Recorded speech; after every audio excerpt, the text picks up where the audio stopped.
नमस्कार। आज सासाराम की सड़कें जस्टिस फॉर बादल के नारे से गूंज रही थी। सड़कों पर बड़ी संख्या में लोग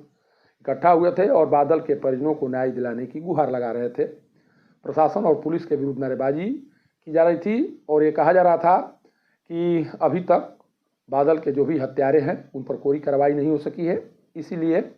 अब भरोसा नहीं है कि पुलिस के स्तर से बादल के परिजनों को न्याय दिया जाएगा। लेकिन घटना के 14 दिनों बाद भी जो स्थिति बनी हुई है या जो कहानी निकल कर सामने आ रही है, उसको देखने या सुनने के बाद ऐसा साफ लग रहा है कि जो आशंका परिजनों के मन में बनी हुई है वो आशंका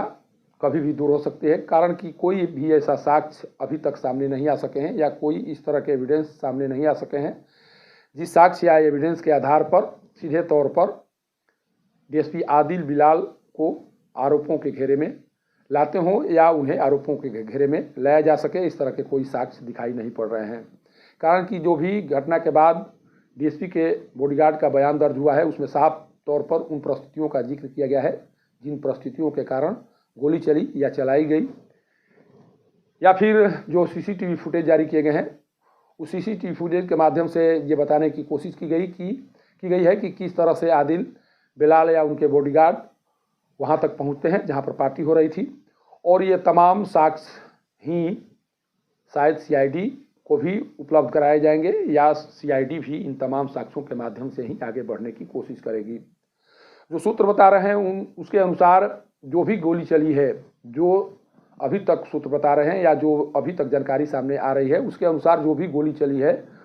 वो बॉडीगार्ड की पिस्टल से चली है, और इसीलिए इस पूरे प्रकरण में जो डीएसपी की सहभागिता है वो कहीं पर भी दिखाई नहीं पड़ रही है। बतौर एक अधिकारी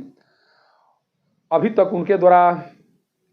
जो भी निर्देशित किया गया है या जो भी निर्देश देने की कोशिश की गई है उसी तरह की बातें या उसी तरह के साक्ष्य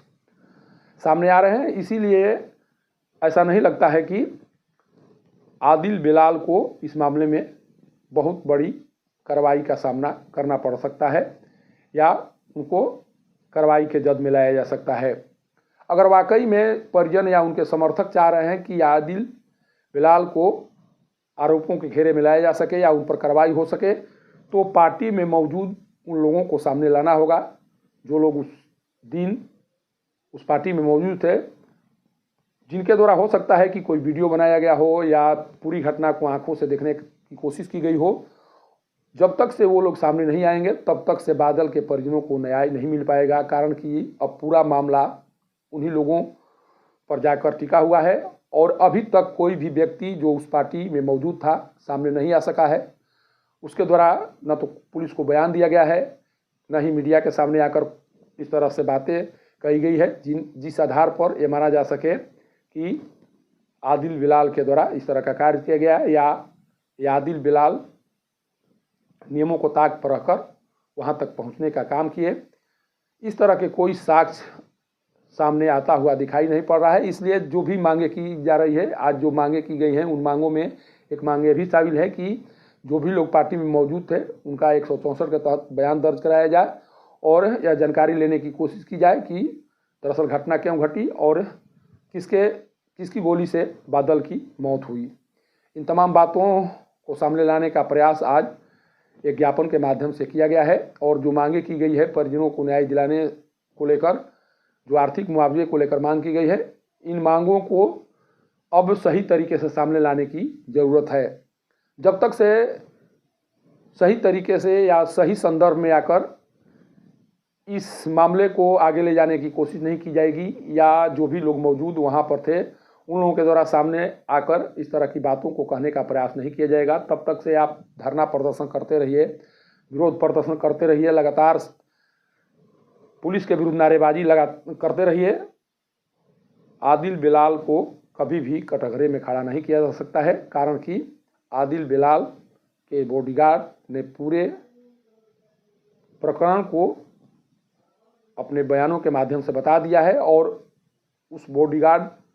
के बयान से साफ लग रहा है कि इसमें डीएसपी आदिल बिलाल का बहुत बड़ा रोल नहीं है। उनके स्तर से गोली नहीं चलाई गई है या उनके द्वारा जानबूझकर गलती की गई है। इन तमाम बातों को बताने का प्रयास बॉडीगार्ड के द्वारा किया जा चुका है। इसीलिए अगर सभी को लगता है कि बादल के परिजनों को न्याय मिल सके तो पार्टी में मौजूद सभी लोगों को सामने लाया जाए, उनका बयान दर्ज कराया जाए, तब जाकर यह जानकारी सामने आ सकेगी कि दरअसल उस दिन किसके द्वारा गोली चलाई गई, किन परिस्थितियों में गोली चलाई गई, क्या वाकई में डीएसपी के द्वारा अपने रिवॉल्वर से या पिस्टल से गोली मारी गई। इन बातों का खुलासा तभी हो सकेगा और तभी बादल के परिजनों को न्याय मिल सकेगा। सासाराम से पब्लिक न्यूज़ के लिए सत्येंद्र चौबे की रिपोर्ट।